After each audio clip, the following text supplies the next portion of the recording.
Hello' everyone, আপুনি YouTuber হ'ব বিচাৰে নেকি? যদি আপুনি ইউটিউবত এটা চেনেল খুলিম বুলি ভাবিছে তেন্তে এই ভিডিঅ'টো শেষলৈকে চাব। আজি মই আপোনালোকক প্ৰফেশ্যনেল ধৰণে এটা ইউটিউব চেনেল কেনেকৈ ক্ৰিয়েট কৰিব লাগে সেইটো দেখুৱাম। ইউটিউব চেনেল খুলিবলৈ হ'লে আমাক এটা জিমেইল আইডি দৰকাৰ। এতিয়া আপোনাৰ মনত এটা প্ৰশ্ন আহিব পাৰে, পুৰণি জিমেইল একাউণ্টেৰে চেনেল ক্ৰিয়েট কৰিব লাগে নে নতুন জিমেইল আইডি বনাব লাগে? দুয়োটাৰ পৰা ভিউজ আহিব, কিন্তু প্ৰব্লেম হৈছে অল্ড জিমেইল একাউণ্টটো ছিকিউৰ নাথাকে। বহু ৱেবছাইটত লগইন কৰা থাকে, যাৰ বাবে ছিকিউৰিটি ইছ্যু হ'ব পাৰে। সেইকাৰণে নতুন জিমেইল একাউণ্টে বনোৱা বেষ্ট। ফোনেৰে জিমেইল ক্ৰিয়েট কৰা বেষ্ট উপায় হৈছে প্ৰথমে ইউটিউব অ'পেন কৰক। তাৰ পাছত ইউটিউব অপশ্যনত যাওক, ছুইচ একাউণ্টত ক্লিক কৰক। তাৰ পিছত প্লাছ আইকনত ক্লিক কৰি ক্ৰিয়েট একাউণ্ট চিলেক্ট কৰক। ইয়াত দুটা অপশ্যন পাব, for my personal use, for work or my business. যিসকল কোম্পানী বা ব্ৰেণ্ড আছে তেওঁলোকে ছেকেণ্ড অপশ্যন ইউজ কৰে, কিন্তু আমাৰ চেনেলৰ কোনো কোম্পানী নহয়, সেইকাৰণে for my personal use select কৰক। এতিয়া ইয়াত বহুতে ভুল কৰে, ইয়াত নিজৰ নাম লিখিব লাগে, চেনেলৰ নাম নহয়। উদাহৰণস্বৰূপে, যদি আপোনাৰ নাম ৰাহুল হয় তেন্তে ৰাহুল লিখিব, চেনেলৰ নাম নহয়। তাৰ পিছত নেক্সট কৰক। এতিয়া এজ ছেকশ্যনত আহিব। যদি আপোনাৰ বয়স 18 বছৰ তলত হয়, নিজৰ অৰিজিনেল ডেট অফ বাৰ্থ নিদিব, নহ'লে ইউটিউবে আপোনাক ভিডিঅ' সকলো মানুহলৈ নপঠিয়াব। সেইকাৰণে 18+ বয়সৰ কোনো মেম্বাৰৰ ডেট অফ বাৰ্থ দিব। তাৰ পিছত জেণ্ডাৰ চিলেক্ট কৰি নেক্সট কৰক। এতিয়া জিমেইল ক্ৰিয়েট কৰক। এনেকুৱা নাম দিব যিটো সহজে মনত থাকে। যদি ৰেড কালাৰ দেখুৱায় মানে সেই জিমেইল আগতে কোনোবাই লৈছে, তেতিয়া অলপ চেঞ্জ কৰি পুনৰ চেষ্টা কৰক। তাৰ পিছত এটা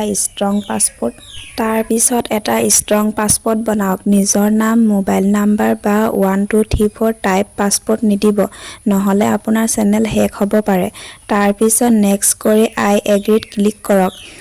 10-15 ছেকেণ্ডৰ ভিতৰত আপোনাৰ জিমেইল ক্ৰিয়েট হৈ যাব। এতিয়া সেই জিমেইল চিলেক্ট কৰি ক্ৰিয়েট এ চেনেলত ক্লিক কৰক। প্ৰথমে চেনেলৰ নাম লিখক, ভালকৈ ভাবি নাম চুজ কৰক। তাৰ পাছত হেণ্ডেল চিলেক্ট কৰক, ক্ৰিয়েট চেনেলত ক্লিক কৰক।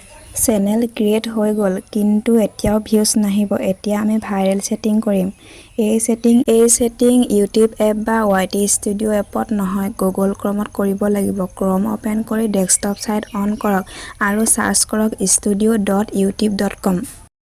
তাৰ পিছত ছেটিং চেনেল কিবৰ্ডত যাওক। ইয়াত নিজৰ চেনেল নেম বিভিন্ন ধৰণে লিখক, যাতে মানুহে ভুল স্পেলিং দিলেও আপোনাৰ চেনেল আগত আহে। তাৰ পিছত নিজৰ নিচৰ কিবৰ্ড যোগ কৰক। উদাহৰণস্বৰূপে মেকমনি অনলাইন, বিজনেছ টিপ, অনলাইন বিজনেছ, বিজনেছ মাইণ্ডছেট। এই কিবৰ্ডৰ বাবে আপোনাৰ চেনেল চাৰ্চ ৰিজাল্টত আহিবলৈ আৰম্ভ কৰিব। তাৰ পিছত এডভান্স ছেটিঙত যদি আপুনি কিডছৰ বাবে কণ্টেণ্ট বনোৱা নাই তেন্তে no' it's not made for kids select কৰক। আপলোড ডিফল্টছত গৈ ভিজিবিলিটি আনলিষ্টেড কৰি ৰাখক। টেক্সট ছেকশ্যনত সেই একে কিবৰ্ড পেষ্ট কৰক। কেটেগৰী আৰু লেংগুৱেজ ঠিকমতে চিলেক্ট কৰক। এতিয়া ফিচাৰ এলিজিবিলিটিত গৈ নিজৰ ফোন নাম্বাৰ ভেৰিফাই কৰক। এই ভেৰিফিকেশ্যন নকৰিলে 15 মিনিটৰ ওপৰৰ ভিডিঅ' আপলোড কৰিব নোৱাৰিব আৰু থাম্বনেইলো লগাব নোৱাৰিব। তাৰ পিছত এডভান্স ফিচাৰত ইনেবল কৰিবলৈ গুগলৰ ভেৰিফিকেশ্যন প্ৰচেছ সম্পূৰ্ণ কৰক। 6 ছেকেণ্ডৰ ফেচ ভেৰিফিকেশ্যনৰ ভিডিঅ' দিব লাগিব। বেকগ্ৰাউণ্ড ক্লিন ৰাখিব আৰু ফেচ ভালকৈ দেখা যাব লাগে। ভেৰিফিকেশ্যন এপ্ৰুভ হোৱাৰ পিছত লগো আৰু বেনাৰ আপলোড কৰক। চেনেলৰ ডেছক্ৰিপশ্যন লিখক আৰু চেনেল পাব্লিছ কৰি দিয়ক। চেনেলটো সম্পূৰ্ণ ধৰণে ক্ৰিয়েট কৰা হৈ গ'ল। যদি আপুনি ভিডিঅ'টো চাই ভাল পালে আৰু মোৰ চেনেলটো ছাবস্ক্ৰাইব কৰি দিব।